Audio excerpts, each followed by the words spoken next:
Today, I'm going to show you how to interpolate data in Python. Suppose you have data that you collect, X values and Y values, and you plot it, and you want to know what's happening in between those values. That is the purpose of interpolation, and I'm going to show you how to do that in Python efficiently in this video. I'm also going to go over a few applications for where interpolation is necessary.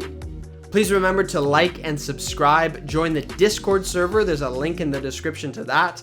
We're growing. We're almost at 400 members now. We have people from all over the world in physics, math, engineering, communicating, talking about various projects and stuff, and it's a really friendly community. Anyways, enjoy. So other than NumPy and matplotlib as usual, we'll be importing some libraries from scipy.interpolate. We'll be using interp1d for interpolating one-dimensional data, and interp2d at the end for a little bit of two-dimensional data. And this sort of generalizes to n-dimensional data.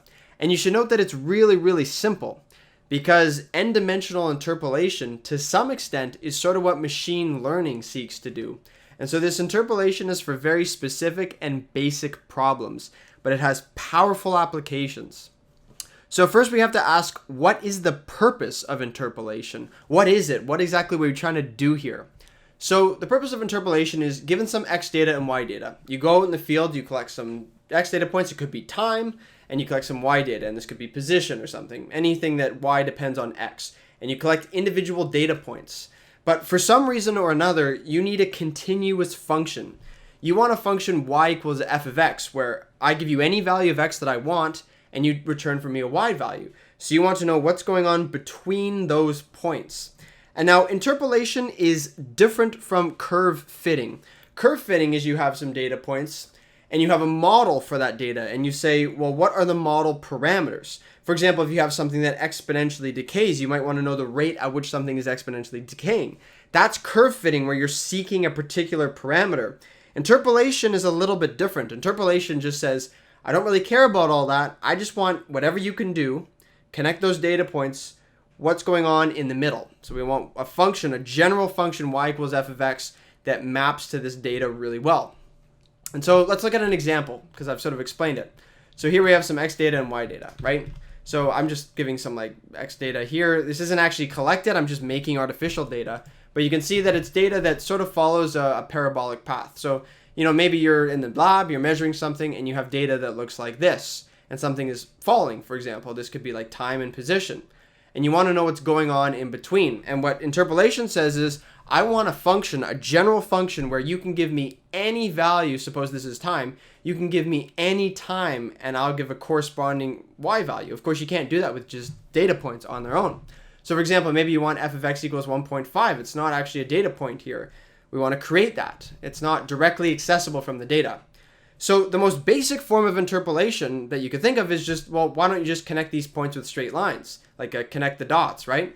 And so you can connect the dots and go up. So for example, f of 1.5, and you can hit that straight line. So that's what I do here. And that's what matplotlib does by default when it plots, right? If I plot something like this, I have these data points, and I'm using this here, and it's automatically connecting these lines here. So this is a form of linear interpolation. It's drawing straight lines between the 2 points. And then if I want f of 1.5, I can just go up and hit this point. And linear interpolation works, but it's not the best form of interpolation.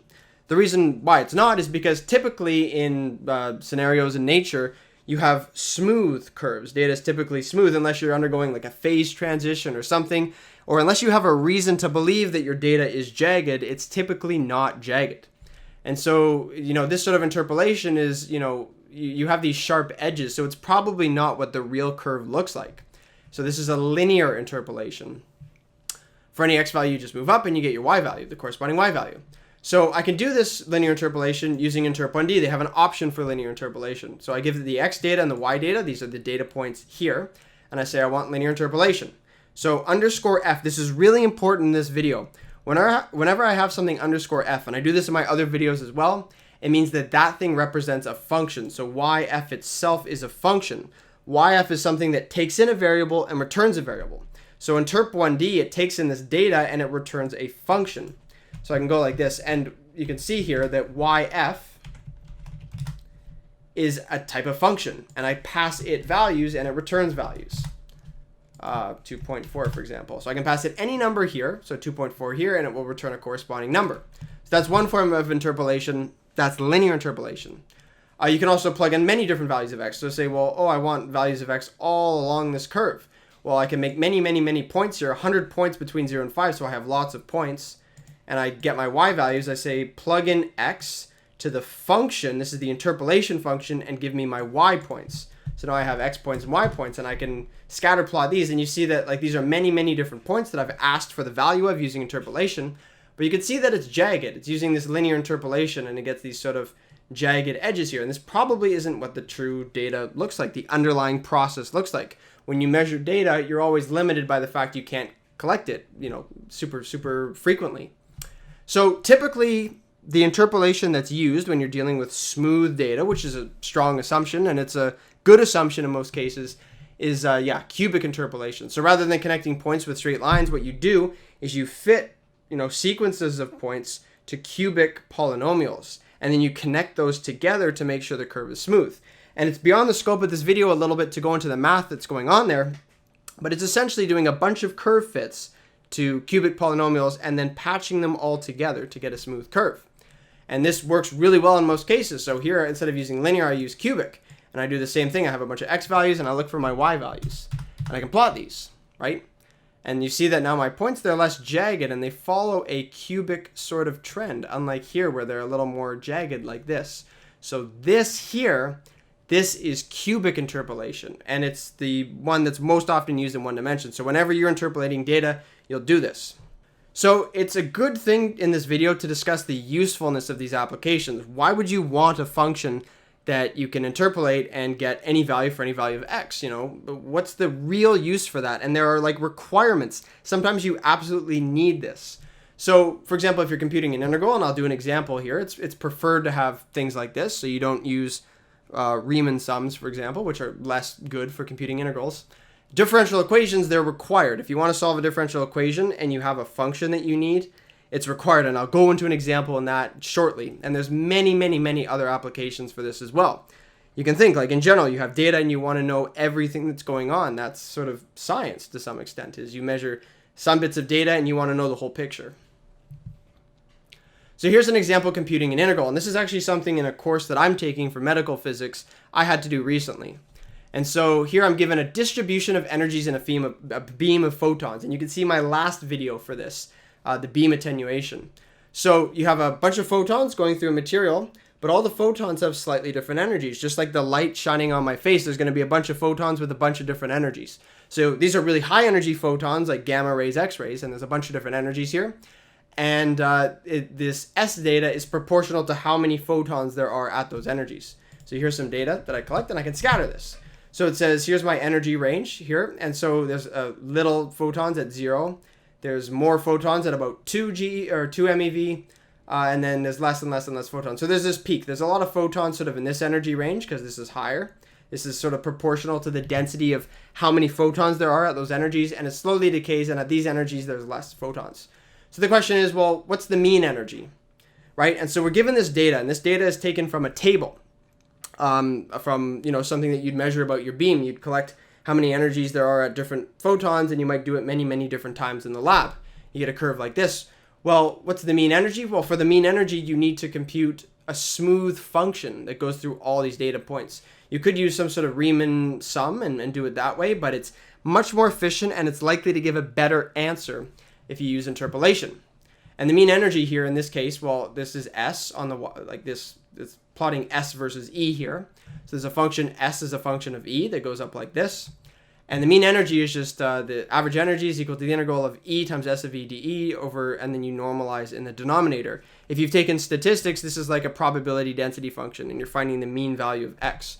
So we need a continuous form of S of E to evaluate these integrals. If you don't know what this means, all you need to know is that you want a continuous S of E to find these integrals.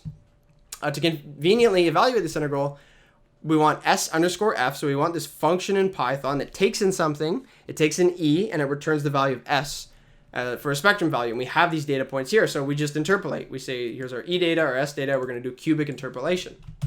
So now I can plug in any value of E here, and it will return a corresponding value of S, or the density, or how many photons are sort of at that energy. And so now I evaluate the numerator and the denominator of this. This is using quad. I recommend checking out my integration in Python video if you've never seen this before. All I'm doing is I'm solving this integral. I'm using this SF. See how it shows up inside the integral? And I'm using this function that I got from interpolation for my integrals. And I sort of integrate throughout this region, as I'm doing here, and I find the mean energy. So that's one application, and that's where it's preferred. It's not required. You could do this using a Riemann sum, but having interpolation here is very, very handy. So in this case, solving differential equations using interpolation to get functions is often required. And so here I'm looking at the rocket equation, and I recommend checking out, I have a video on the rocket equation, and I solved this differential equation, and here I'm sort of reducing it in a basic form. But basically you have a rocket that's blasting off and it's expelling its mass. It has a bunch of gas in it, and as it goes up, it pushes that gas outwards. And you can push the fuel outwards at different speeds, and that's this function m of t. M of t is the mass of the rocket as a function of time. And you could design your rocket to put out more fuel at the beginning. You could design m of t to go like lose a lot of fuel and then less fuel. So m of t is the function here. And it shows up in this differential equation for velocity. So the derivative of velocity with respect to time is minus b over m of t, v squared, and then minus 1 over m of t dm dt. So we need to know what m of t is in order to solve this differential equation. So maybe you have some data for how the mass of the rocket is a function of time, m of t here, and you want to actually get a continuous function where you tell me a time and I can tell you the mass of the rocket. So here's some data here, and I can just plot this. I'm going to actually do scatter so it doesn't automatically connect these. And you see that, here's the mass of the rocket. This is in percentage, by the way. It's the percentage of the total mass. So here the mass is at 100%. And eventually it goes down to about 10%. And these data points are kind of sparse. And we want a continuous function that sort of goes through all these points, right? And then we can use that in this differential equation and solve this differential equation. So here I have my t data and my m data, and I interpolate it. So I get my interp1d, and I get a function here where I can give you any time and it will return the mass, just like we did before. Now, dm dt also shows up here, and it turns out when you have an interpolated cubic function, there's also a way to get the derivative of it. And here I call mf, so this is the function m underscore f dot underscore spline dot derivative. So this takes my function mf, which is a bunch of cubic polynomials all sort of sewn together to make a function. And this will take the derivative of it, because it's easy to take the derivative of a bunch of different cubic polynomials. This gives me dm dt underscore f. So this is a function where you give me any time, and I'll return for you the derivative of m with respect to time. So then I give it, there's a bunch of different times here, and then I plug in, so this is my mass at all those times. So there's a bunch of different times, not just 5 times, and we can plot both m and the derivative. So here's m as a function of t. You can see the interpolation function doing a good job. And I can look at the derivative too as a function of time, and it does a pretty good job, right? And so the mass, it starts by losing no mass, and then eventually the mass decreases and decreases and decreases, right? That's what you expect for the derivative of the mass of the rocket as expelling fuel.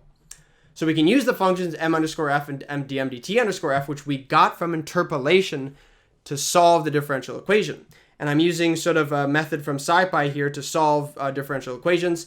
If you haven't seen this before, check out my solving differential equations in Python video. It goes over all of this in depth.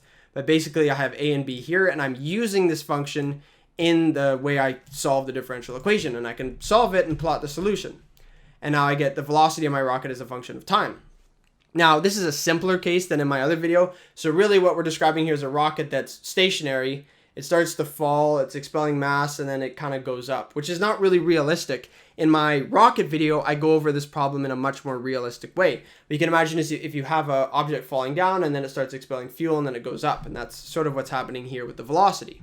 Now, interp1d is for one-dimensional data. There's also interp2d for two-dimensional interpolation, and it's basically the same as the 1D case. So there's the documentation here that I've put. So here's some x values and some y values. These are like the independent variables. And then there's z, something that depends on x and y. And you interpolate it in basically the same way. So I say, here's x, y, z. These are my independent variables.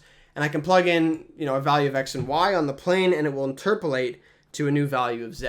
And I didn't get into it too much in this video, but I just more want to show that it is indeed possible. So at x equals 0.2 and y is equal to this value, this is the value of z based on the data using interpolation.